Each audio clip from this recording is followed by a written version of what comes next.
course, you know your YouTube channel has been in operation since you got 1, 2, 3, 4, 5 logos.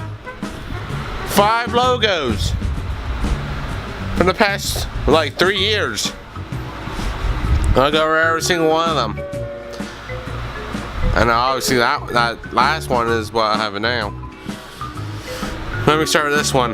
This was back in, I believe, 2016, the beginning of 2016 and the end of 2016. Yeah, that's Central Delmarva Rail Fan. Delmarva Rail Productions, I changed my YouTube channel name to in the beginning of 2017. That's been around since, I don't know, April. Then I changed it to the graduation special, which is in May.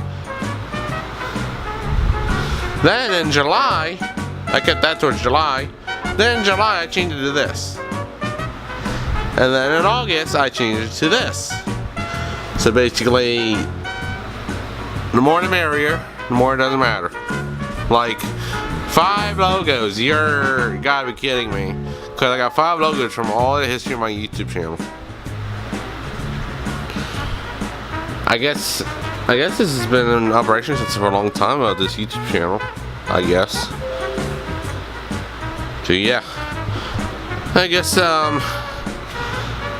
these logos do represent something. Yes, they do. I guess.